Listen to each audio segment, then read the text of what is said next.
when in working on this, Jess had asked that I just introduce Dr. Forrant, and I know that many of you already know him, and if you didn't know him before, you're getting to know him right now. But I'm Susan McHugh, and I'm chair of the Congregation Shalom Social Action and Justice Committee here in Chelmsford. And as part of the Reformed Jewish movement, we believe, like so many others, that democracy is strongest when everyone participates. So this spring, we started working as part of a national get out the vote effort to encourage all Americans to exercise our right to vote and to work toward removing obstacles that block any of us from the ballot box. So we've been working within our congregation and alongside churches in Chelmsford and Westford. We've partnered with groups who work in rural, underserved communities across our country. We've sent thousands of postcards and texts and made phone calls to provide information and encouragement to get out and vote. And it's not too late. If you'd like to join us now, please get in touch with us. We'd love to have you with us. But we started doing this in May, and we'll wrap up on November 3rd. But we know that the work will be far from done. So when I first saw Suppressed, when I watched this video months ago, I hoped we could share it as widely as possible. And so I thank Jess, who can't be with us tonight, for making this possible by opening the virtual doors of the fabulous Chelmsford Library to this film, to all of us here this evening, and the conversation we're about to have. Also a special thank you to Dr. Forrant for saying yes when I asked him to be our guest moderator. His credentials are too lengthy for me to cover. They're too lengthy. That's so. Whoops, whatever's going on. So I won't. Maybe I'll pass on that. They really are lengthy, and being the modest soul that he is, he probably wouldn't want me to mention all of them, but he's an amazing guy, and as you've already seen, a super speaker, because he's not just knowledgeable, he's also engaging. So I thank him, and so let's continue the conversation. Thank you. So I'm open to questions, comments. I just want to really quickly, since we've talked about the Supreme Court and what their decisions were, I want to just briefly highlight those so that we have some bigger framework, because while the film talks about them a little bit, it doesn't do it quite as much. And so the Federal Voting Rights Act is the key here. The Federal Voting Rights Act was passed in 1965. At really, I think, the high watermark in a way of the civil rights movement from the 40s, 50s, and 60s. This is John Lewis on the bridge. This is violence in Birmingham and other places. And eventually, the Voting Rights Act gets passed. And unlike some other legislation dealing with civil rights questions during this period of time, this particular bill, the Voting Rights Act, actually has some teeth in it. It creates a section, which is just Section 5, and there's no reason why it could have been Section 2 or whatever. It's Section 5 in this particular bill. And what it does is it says that the federal government has the power and the authority to intervene in election districts throughout the country where there's historic racial discrimination, and that it can go in and it can investigate and it can create remedies. And so that's what's happened since 1965 with the Voting Rights Act. What the Supreme Court did, basically the argument was made in this case in 2013 that Section 5 was no longer needed because there's no more discrimination anywhere in the states where there was discrimination in 1965. So the arguers were very clever.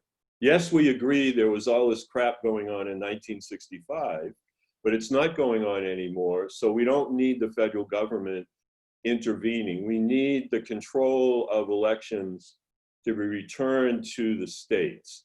And so this is important as well. When the federal government gets set up back in the early 19th century, most of the particulars with respect to voting are left to the states in terms of the mechanisms, in terms of, it's so anarchic even that different states in the new more perfect union can establish their own definitions of who gets to vote on the basis of owning property or whatever it would be, and what you get to vote for. It's very haphazard.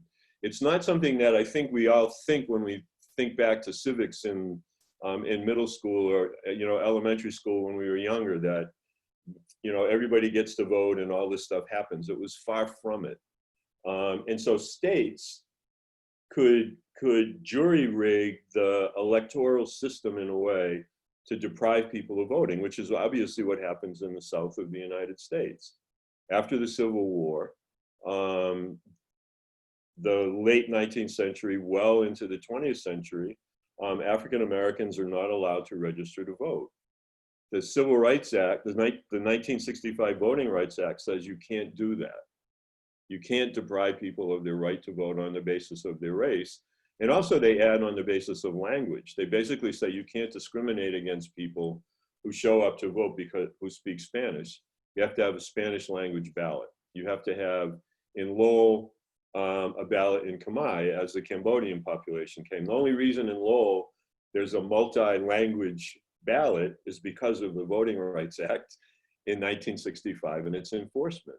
The city of Lowell would not have made those ballots with all those languages on them if they didn't have to.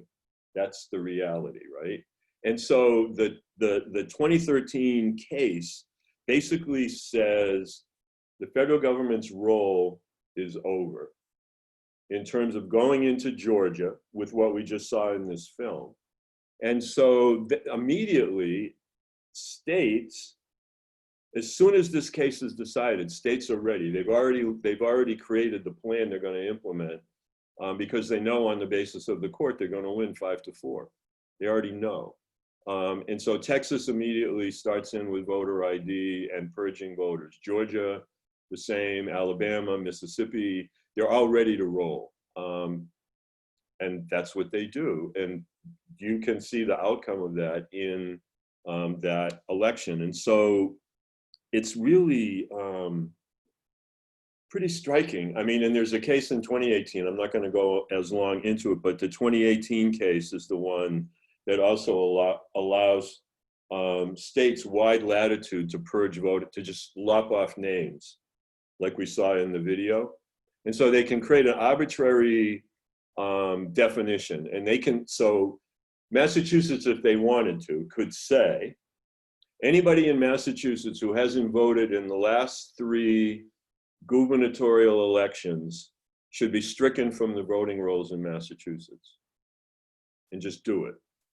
If the election commission agreed, they could just do it.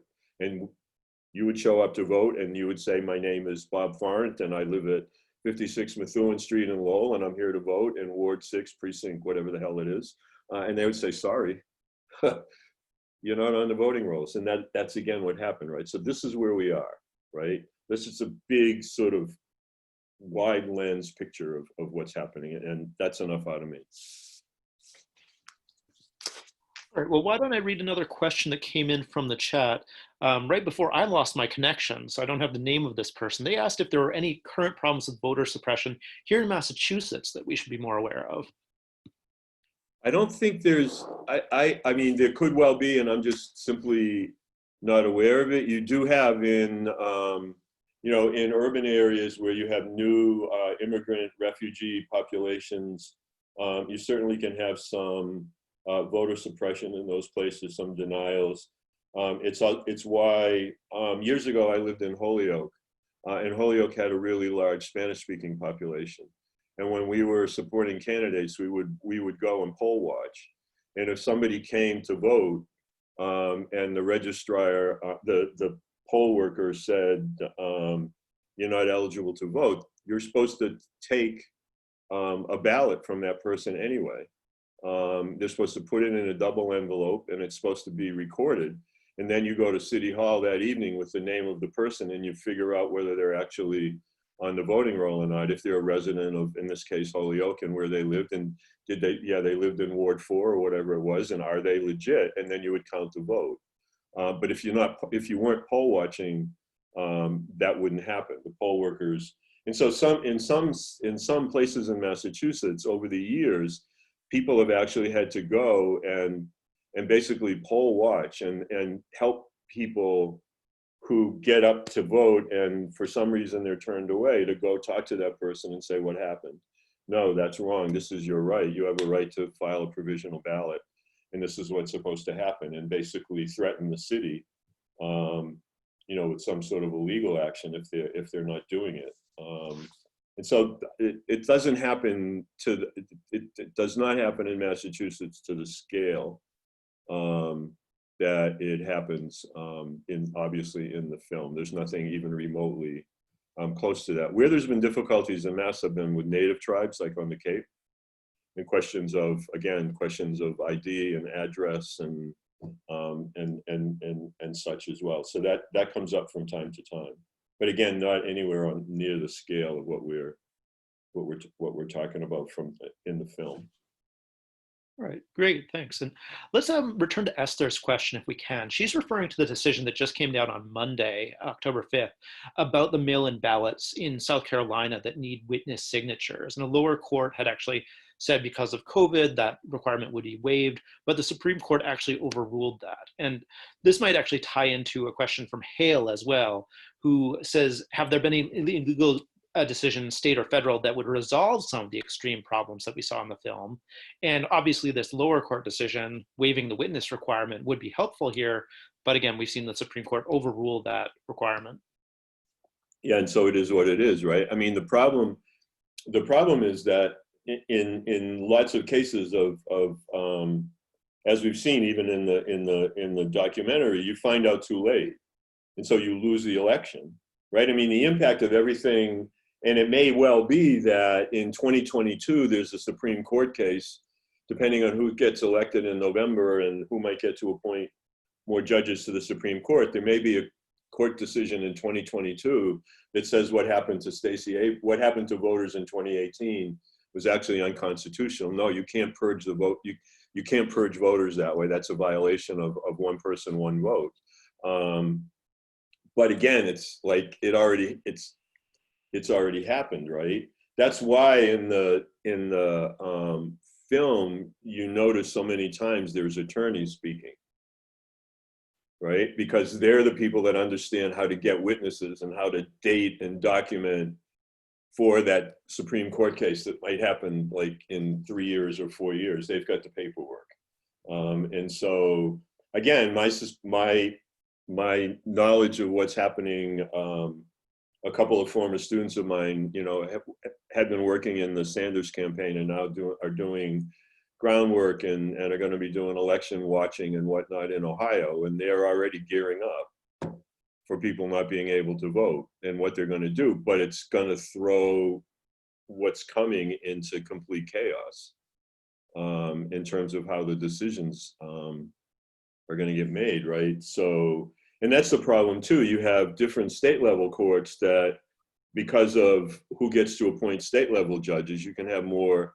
You could have a court in Massachusetts that might look at a voting rights issue in Massachusetts way differently than a court might look at it in Georgia or Mississippi. And theoretically, it shouldn't be that way, right? The law should be the law, but we know that's not the case, right? So. Yeah, and again, it goes all the way back to what I said in the beginning in 1789. We don't come up with, here's the deal, here's how we do this. We're sort of like, we're going to have electors and elect a president and whatever. Now you all go figure it out. You 13 new states, you go figure it out. And that's what we've done ever since. It's a totally jury-rigged system. Defies Great.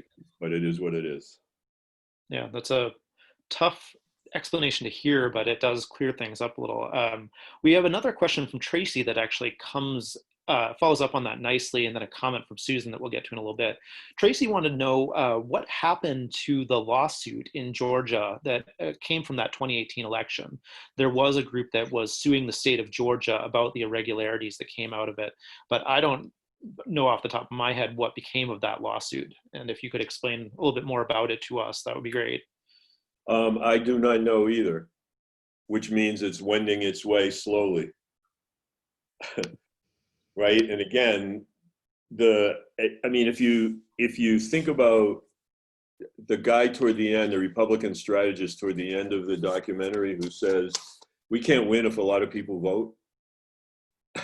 Everything that we're talking about is that sums it up in a nutshell. The demographics of the country are changing to the degree that old Republican white guys, no offense to anybody who might be on here. I mean, I'm an old white guy, I'm not a Republican, but that's just the reality. It's changing, the ship's sailing, and they're not gonna be the majority on the ship, and they're basically trying to hang on to the life raft for dear life, and the demographics are changing. So, I mean, again, sort of, and I'll come back to the court. From 1965 to 1988, right, I was trying to do some research. The number of African-American citizens registered to vote in Alabama, Georgia, and Louisiana more than doubled.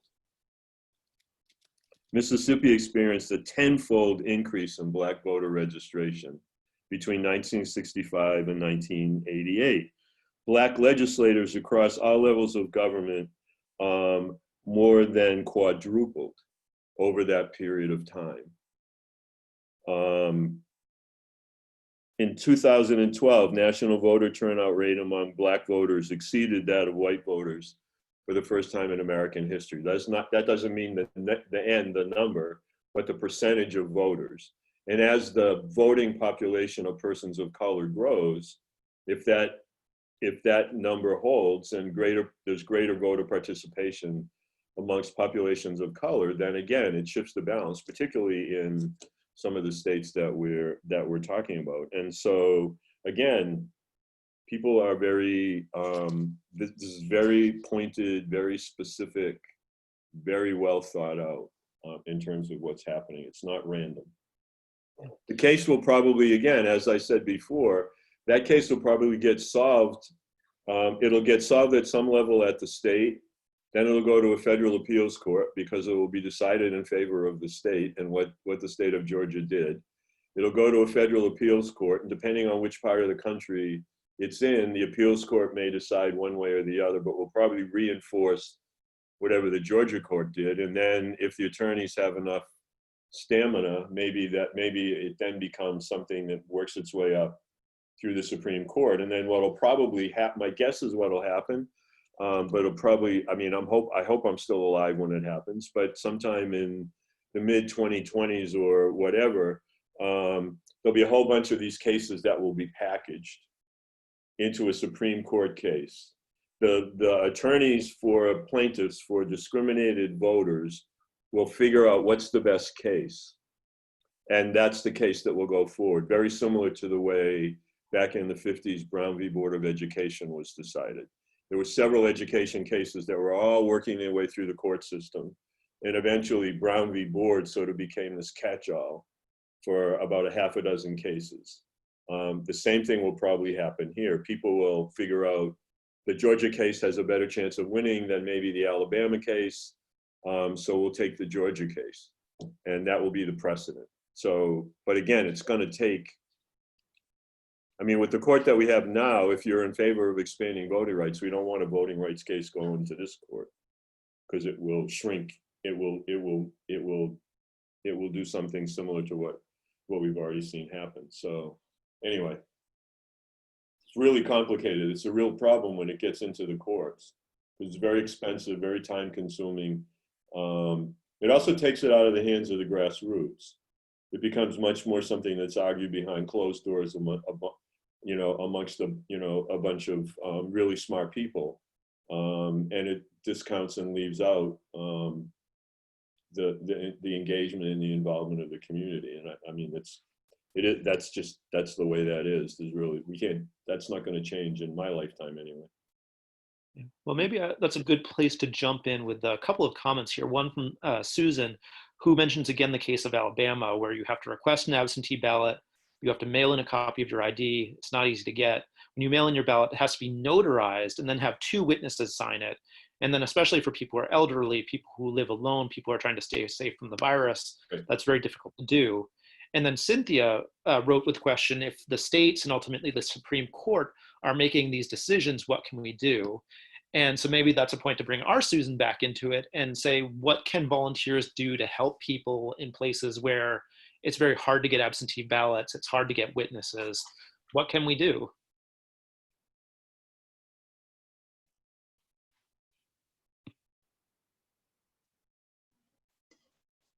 So I guess you're talking to me. I wish I had a great answer. We, we're working from afar in a lot of the work that we're doing in our congregation. We have people who are watching right now who are doing that work every day, calling and sending cards and texting and asking people to know, to have a plan for voting, and how, do they know where they need to go? Do they have the information they need to have? Just to, for many of the places that our people are talking or sending information to, they're not being reached out to in general. They're ignored. And it's harder for them to vote. And so we're asking quite a lot of them.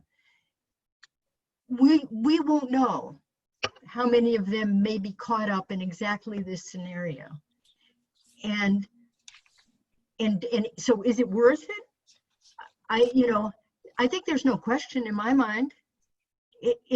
We have to do something, and we do what we can, so that at the end of the day, we can feel that we've done what's right. So I would say, if people wanted, join us in what we're doing, that wasn't a joke, that was really, truly, if people are looking for something to do, as early as last night, we were training people. Some people who are right here, we're training people to make those calls. And I think it's important. I wish we could do more. But I'm proud of what our group has done. Thank you, Susan. And yeah, we've got another question from Cheryl about fighttovote.org and whether that's a good place to go. And I should mention that the League of Women Voters right here in Massachusetts is also a great resource. They do a good job of helping to educate people and do outreach. But yeah, the question of how we can help places in other states, as we've said, where the problem is more widespread and more important to this election than here in Massachusetts, is a good one. Go ahead. Can I say just one thing to that? And just in terms of our situation, being in the type of organization we are, we have to be completely nonpartisan. That's our mandate. So when you ask people what you can do, I think there are some great organizations that are totally nonpartisan, as nonpartisan as you can be if you want to be calling into southern areas of people of color, of low income, who are underserved. So somehow that can define us a little bit, but it has to be. But there are also, if you're not working through a situation like ours, there are places that are overtly, will say they're favoring Democratic, for example, candidates or whatever. And they're doing the same kind of work, but in a different way. So, and they're happy to ask for you to vote for someone. So, that gives you really 2 paths that are possible. I mean, the thing to sort of think about the ramifications of this, again, doing some digging around and trying to think more about this evening, in just 5 states, these 5 states, Texas, Alabama, South Carolina, Arizona, and Wisconsin. 17 million people purged from the voter list. Now, that doesn't mean that some of them don't get back on. But again, it's much more difficult to prove yourself to get back on, right, than it was initially when you went to register. And so you're like, as some of the people in the film said, wait, the woman that was 80 and blind, like, I voted all my life. What do you mean I can't vote? And she was very low key about it. I didn't like that. I think she said something like, I didn't like that. But, you know, and so think of the film, right? I wrote down all the things that happened, right? So purging the voting list, number one, closing polling places, which is something that Texas and a number of other states, and they're particularly in Wisconsin and other places because the legislatures are controlled by Republicans. They're closing the polling places around college campuses. So in Madison, they're closing as many polling places as they can because their supposition is, which I think is fair, that 65 to 70% of all students that vote are going to vote Democratic, down ballot as well as at the top. And the same thing happened in the primaries in Texas and other places. There were long lines in Austin, which is where the big campus of the University of Texas at Austin. Another former student of mine who's a grad student there said he waited in line 8 hours because they closed all but like 2 polling places for the city. And that came out in the film as well. So closing polling places, delaying voter registration processing. So you can go and register to vote by the deadline, but if the person in charge of voter registration at your town hall or at your state office, however it's done, just sits on the registrations, as again was the case in Georgia, then there's a huge bunch of people who thought they were registered. They show up, they wait 5 hours, and then they're told they didn't register. Yeah, I did. I registered. I went and but it hasn't been processed, right? So that's a third way. The fourth way, particularly for people who have served time in jail, are let out, and in some states there was reform where people could vote. This is a big one now in Florida. What they've done is they've not taken away the law that says a convicted felon who's served their time, served their sentence can vote. But what they're saying is this person has to pay restitution. So if you went to jail for robbing somebody of $3,000, you can't vote if you don't pay that person back the $3,000. So in effect, it's a poll tax, right? You have to pay to vote, right? And so that's another one. Absentee ballots not counted.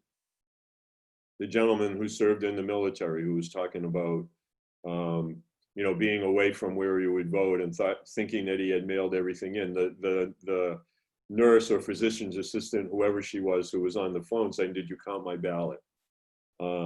So that's another way. And the final way that gets used now all the time is names on the IDs. And so that's 1, 2, 3, 4, 5, 6 very targeted.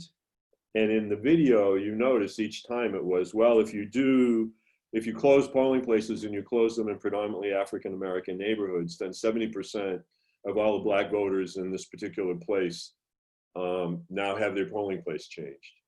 I don't know about you, but I'm a creature of habit. I know where I'm going to go vote. And if I got there and it was closed, I would be weirded out. I just would be, right? So, it's insidious. As like somebody in the chat said something about how vile in a way. I forget the adjective, but yeah. Before you continue, we've got a question from Richard who just raised his hand. I'm going to unmute him for a moment so he can ask that question. Richard, go ahead. I was just going to suggest another thing people can do is there are several nonpartisan organizations that file regular suits. The ones that come to mind for me are Common Cause, Southern Poverty Legal Center, and Eric Holder has a new one called All on the Line, which is focused particularly on gerrymandering and redistricting. And people may know of some others they'd like to suggest, but to find organizations and support them that are actually focused on systematically going after some of these abuses. Good idea. Great, thank you so much. Yeah, thank you. The other thing is that what's also happened is a lot of this is occurring through state legislatures. And Republicans have been really, really good at winning state houses. And so we have these anomalies now where you have a Democratic governor, for example, in Wisconsin, but a Republican state legislature. And the Republican state legislature and the Democratic governor are completely out of sync on masks and COVID, but also on all of this election stuff. And so it's the legislature that has the power to close polling places and do all these other things. And so over the last decade or so, Republicans have been really good at winning state houses.